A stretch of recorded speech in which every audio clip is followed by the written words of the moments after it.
जय भगवती देवी नमो वरदे, जय पाप विनाशिनी बहु फल दे। जय भगवती देवी नमो वरदे, जय पाप विनाशिनी बहु फल दे।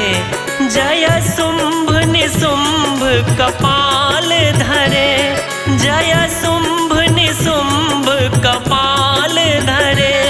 प्रणमामि तु देवी नराति हरे, जय भगवती देवी नमो वरदे, जय पाप विनाशिनी बहु फल दे।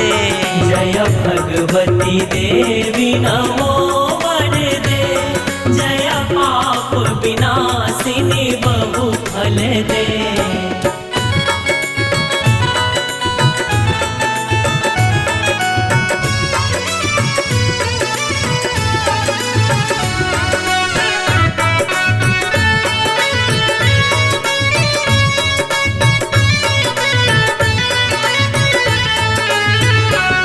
जय चंद्र दिवाकर नेत्र धरे, जय पावक भूषित वस्त्र वरे।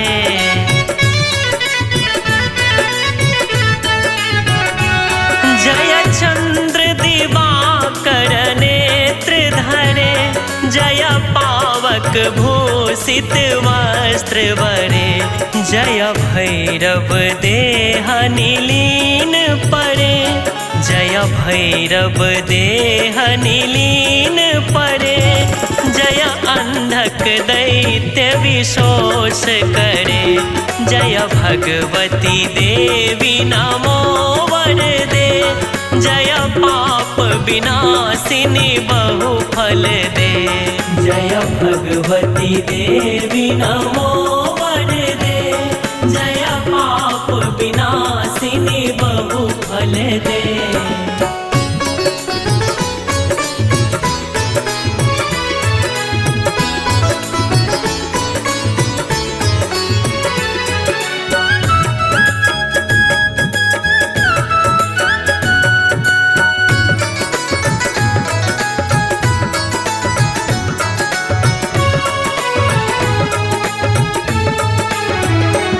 जय महिष विमर्दिनी शूल करे, जय लोक समस्तक पाप हरे।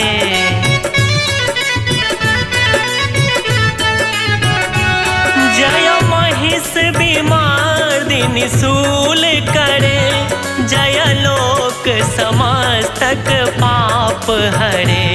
जय देवी पितामह विष्णुनते, जय देवी पितामह विष्णुनते। जय भास्कर शक्र शिरोवनते, जय भगवती देवी नमो वरदे, जय पाप विनाशिनी बहु फल दे।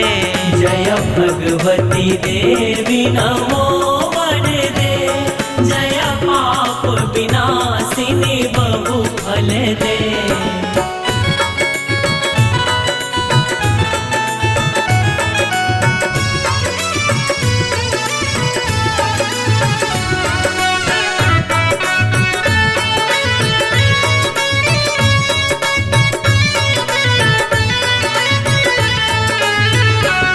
जय सन्मुख सायुध ईसनुते, जय सागर गामिनी शंभुनुते।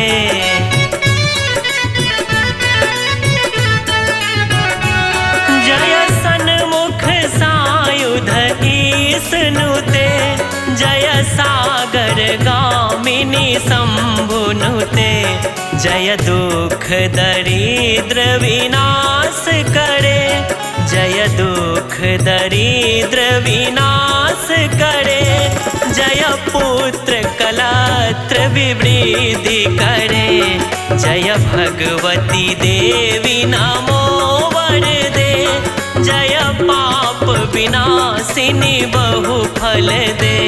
जय भगवती देवी नमो वरदे, जय पाप विनाशिनी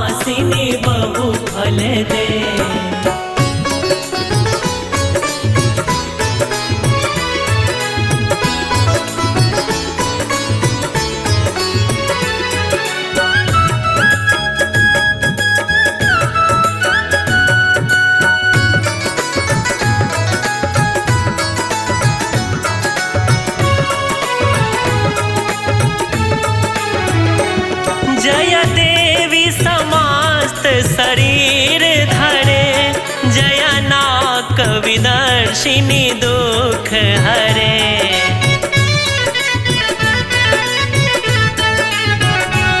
जय देवी समस्त शरीर धरे, जय नाक विदर्शिनी सुख हरे। जय व्याधि विनाशिनी मोक्ष करे, जय व्याधि विनाशिनी मोक्ष करे। जय वांछित दायिनी सिद्धि वरे, जय भगवती देवी नमो वर दे। जय पाप विनाशिनी बहु फल दे, जय भगवती देवी नमो वर दे। जय पाप विनाशिनी बहु फल दे, जय भगवती देवी नमो वर दे। जय पाप विनाशिनी बहु फल दे।